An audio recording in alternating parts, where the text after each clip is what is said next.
And today, I want to talk to you guys about something that for a lot of you is really scary. Hey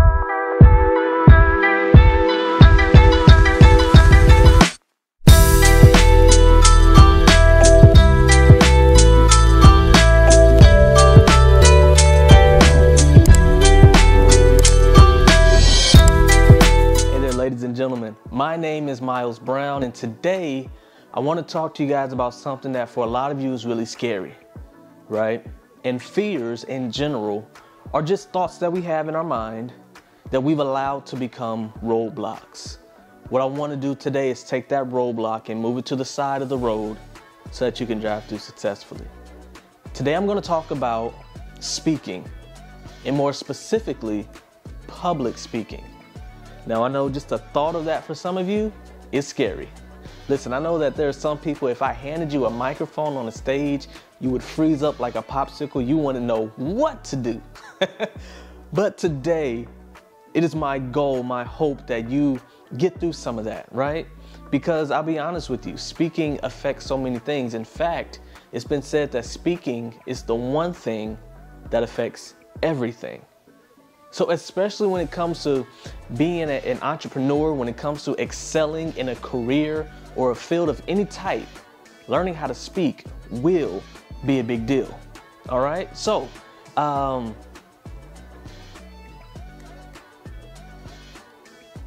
right. So the first thing I want to say is that I understand some of the reasons why we're scared, and I want to hit on some of the big reasons why people get scared, right? Why they get scared to speak in public. They don't want to come back and let you know what actually happens if you decide to fight through and get over that fear of speaking, right? And I'll be honest with you, if you have like a huge, like a real phobia, glossophobia, it's like an extreme fear of speaking in public, then I do suggest that you go and seek a therapist and get some real professional help with getting over that. Because like I said, it's the one thing that affects everything. So if you're not mastering the one thing that can have a positive impact in every area of your business, well then you're allowing every area of your business to fall behind somewhat. And that's not what we want. We want you to succeed and be successful. So the first thing that I think of when it comes to people being afraid to speak is people not wanting to be embarrassed on the stage. It's people feeling like, if I get up there and I say a word wrong, oh man, that's going to be so embarrassing. What if I stutter a little bit? If I stutter or keep saying or keep saying or what if I just can't think through it, right? Let me tell you something. First of all, one thing that will help with all of that I just named is to take a moment and take a deep breath. And when you feel yourself getting a little anxious, take a moment and take another deep breath. This will help you to get rid of some of the stuttering that you may do. It will help you to get rid of some of the forgetfulness. It gives you a moment to calm and settle yourself and to think clearly. You see, what happens for a lot of people when they're speaking is they actually go through a panic attack, an actual panic attack from being up and speaking in public. But what I need you to understand is that if you can take the time to just breathe and just, you can settle yourself in such a way that your body stops panicking so that now your brain can think through what's going on and accomplish the task at hand in delivering your talk, whatever your talk is, right? And so there's that. But another thing I need you guys to understand is that even the best speakers make mistakes. All the best speakers make mistakes. All the best speakers stumble over their words, forget where they are for a second, say the wrong word accidentally, stutter for a moment, say every once in a while, sometimes multiple times, right? You don't have to worry about doing that. All you have to do is say what you have to say. If you have to say 3 times to get your point across, say 3 times. That's something that can be worked on. But I'll be honest with you, holding yourself back because you're saying is a lot worse than saying and still getting your point across. There's somebody that you can help drastically, but you're not letting that happen because you're afraid of being embarrassed, because you might stutter a time or two. You might, oh man, I forgot where I'm at. Shucks. Forget your place once or twice in a talk. It doesn't matter if that happens, you'll be okay. And another thing that will help you when it comes to speaking in public, in front of an audience, if you take the time to study what you're going to speak about so that you know what you're talking about, then you don't have to worry about sounding crazy or making major mistakes because you already know exactly what it is that you're doing. Another problem that people have, and man, this one hits close to home because this is a problem that I personally had, okay? People have a problem with their sound and their visual image. Meaning that there are a lot of people who, when they hear themselves on a recording, they're like, they cringe. They don't like the sound of their voice. And they honestly believe that when someone else hears their voice, that other people are going, and other people are cringing. But that's not what happens. I'll be honest with you. People probably will never cringe at the sound of your voice unless you're just the kind of person that people don't want to be around. But that's a totally different situation. It's got nothing to do with how you sound, okay? People will probably never cringe at the sound of your voice. That's a critique that you have about yourself.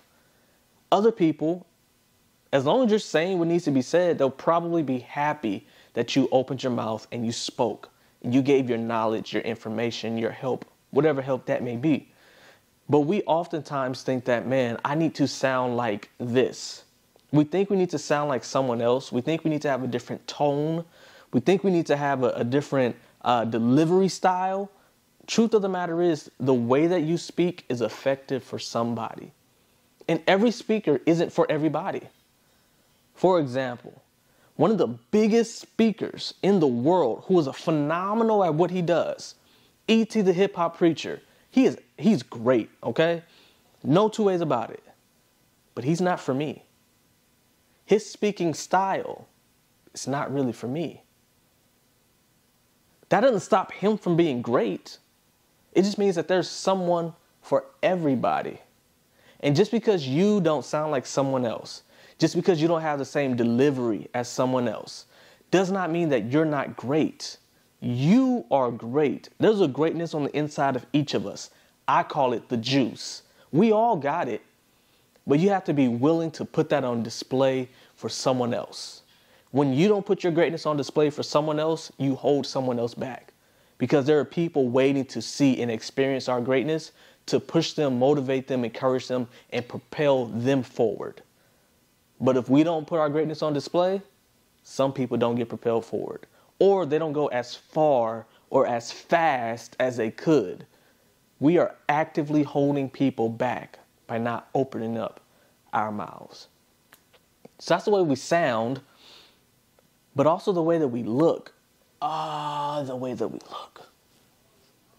There's so many people that don't want to speak in public just because the way that they look, they feel is not up to par, it's not up to standard, it's not quite good enough. I was one of those people. I am a very short guy, okay? I'm not going to say how short I am, but just know I'm not tall, right? For a long time, I didn't have money to go to a barbershop, so I didn't have a good edge up ever. It's not great right now, but I'll go back to the barber soon, right? And a big thing for me is that my teeth, I need dental work. Oh, I needed it so bad. Long story short, my mouth is too small for the amount of teeth that I have.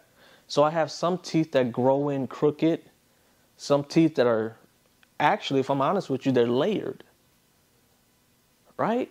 And I remember being in school and getting talked about. And I remember some of the jokes that people told about me, and it made me feel bad, and it made me not want to open up my mouth, because when I open my mouth, that means some people can see my teeth. And I never wanted people to see that, because I didn't want to be talked about again. I didn't want to be embarrassed again. I didn't want for someone's words to come back and hurt me. That's what I didn't want. Truth of the matter is, they were talking about me before I ever got on the stage. What was going to change? Being on the stage didn't make people talk bad about me. Not being on the stage didn't make people talk bad about me. Right? The only difference is all the people that I've been able to positively influence, if I didn't get on the stage, they would not have gotten that positive influence. That's the only difference. But also, it's oftentimes not as bad as you think. You see, there was only a couple people that actually talked bad about my teeth. Only a few people ever actually said something to me about my teeth. I didn't have a school of people talking bad about me. I didn't have a whole city of people talking bad about me. And guess what? For most of you, when you see me speak, you don't even see how bad my teeth are. That's an insecurity that I had. Other people have different insecurities about the way that they look, the way that they dress, and all these other things. But guess what? The words that come out of your mouth don't care what you look like. The words that come out of your mouth don't care what you're dressed like. The words that come out of your mouth don't care what your teeth are like. The words that come out of your mouth are powerful and effective, and they can change. They can change somebody. But if we allow ourselves to be worried about this out here, what our haircut is like, then those words never get out. And I also need you to know that it's not as big of a deal as you think it is. Way less people care about what your haircut is like. Way less people care about what your teeth are like mine. Way less people care about how tall you are, the fact that you're a short guy, like I am. Way less people care than you think. It's not that big of a deal. And it does not affect the fact that you can be massively effective if you were to open your mouth and speak. So I understand that we don't want to be embarrassed, that we don't want to feel hurt, that we don't want to get up there and feel like we are incapable. I get it. But I need you to know that you are capable, that you won't be embarrassed, that people don't talk as much about you as you think they do. And even if you don't get on the stage, even if you don't open up your mouth, there are going to be people that talk bad about you. Because people talk no matter what you do. If you don't become successful, people are going to talk. If you do become successful, people are going to talk. Which life do you want to have? If they're going to talk anyways, you might as well become successful. That might as well be the route that you choose to take. It's to go forward and enjoy your success, because they're going to talk anyways. But guess what? Either way, it's not nearly as many people as you think it is. It's not nearly so. It's not as big of a deal as we say. We have it up here. Let's remove that barrier to the side so that we can move forward. All right? And another thing I need you guys to understand is that when you speak, I said it's powerful. So let me say it this way. If you have the ability, then it is your responsibility. I'm going to say it again. If you have the ability, then it is your responsibility. I touched on this a little earlier, but I'm going to be just real blunt with it. There are literally people who respond better to the sound of your voice than they will respond to the sound of someone else. So, for example, your best friend could say something. Your mom could say something. Your third grade teacher. They could all say the same thing. Right? They could all tell your little brother that, you know what, little Johnny, you can do it. I see the greatness in you. And if you just apply yourself, you're going to be awesome. Your mom told him, your best friend told him, your third grade teacher told him. But guess what? when you tell little Johnny that he can do it, that he can be successful, that you see greatness in him, that is when little Johnny will change his behavior. That is when little Johnny will decide to apply himself and become as great as he can be. He's waiting to hear you, but if you don't say it, tons of other people will say exactly what he needs to hear, but it won't come from the person he needs to hear it from. That's why I said if you're not opening up your mouth, you're holding people back. Because this is how it goes all the time. How many of us are waiting to hear a word of approval from our fathers or from our mothers? And that's the thing that held us back in the past or is holding us back right now. It's not that no one else gave a word of approval. It's that we are looking to hear it from somebody specific. And then how many of us heard an entrepreneur somewhere, heard a singer somewhere, heard a poet somewhere say something, and that thing grabbed your attention? And then when you really think about it, you're like, oh, I heard that from somebody else before. I heard that from somebody else in the past. But it's when that one person said it, that's when it grabbed your attention. That's when it pushed you forward. It's because you are a person that's supposed to be in their audience. You are a person who your ear is tuned to the sound of their voice and you didn't even know it. But guess what? There are other people whose ears are tuned to the sound of your voice. They don't even know it. But the moment you decide that you're going to open up and speak, they're going to hear it and they're going to love it. They're going to be drawn to it. And when you say to do something, they are going to do it. But if you say, I'm afraid of the way people might see me. I'm afraid of the way that I sound. I don't like that. I'm afraid to be in the spotlight because I never wanted the spotlight. It's another fear people have. Guess what? The spotlight isn't about focusing on you. The spotlight goes to the person that does something great. If you don't want the spotlight, don't do anything great. Don't do anything great. That's the way to avoid the spotlight. It's to be quiet and to cower and to sit back. But as soon as you start taking steps to be impactful, to be powerful, to be influential, the spotlight will land on you. It's not because of you, it's because of the things that were done.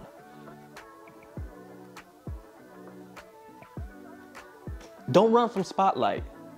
Spotlight means work is happening. Allow work to happen through you. Spotlight means you have the opportunity to say something. If everybody's quiet listening to you, that means the next thing that you say can be the thing that shifts the room. And that, I know, another fear, the pressure of it. Oh, so they're quiet and I could say something that shifts the room? Miles, that sounds like pressure. That sounds like pressure. I know it sounds like pressure, but it's not. Pressure is what we put on ourselves. Pressure is what we put on ourselves. And it's only pressure if you view it as such. Because I'll be honest with you, when the room is quiet and you have the microphone, all you have to do is say something that you read or rehearsed or know to be true. You don't have to be the genius. You just have to be the messenger, the conduit with whom the words come from. That's it. If you have an answer for somebody, don't worry about, is this going to be the thing that's so great that it changes the room? No. You give your answer and you understand that your answer is great. You understand that you know what's happening. And then when people apply it, change will happen. And if people don't apply it, that's their mistake, not yours. So it's okay when it's quiet and all eyes are on you, because you don't have to come up with some new, great, elaborate thing to say. If you're in business, if you're an inspirational speaker, If you're a teacher somewhere of some sort, you don't have to create something new. You just have to study the thing that you know and say what you know to be true. Change will take place when people decide to take action.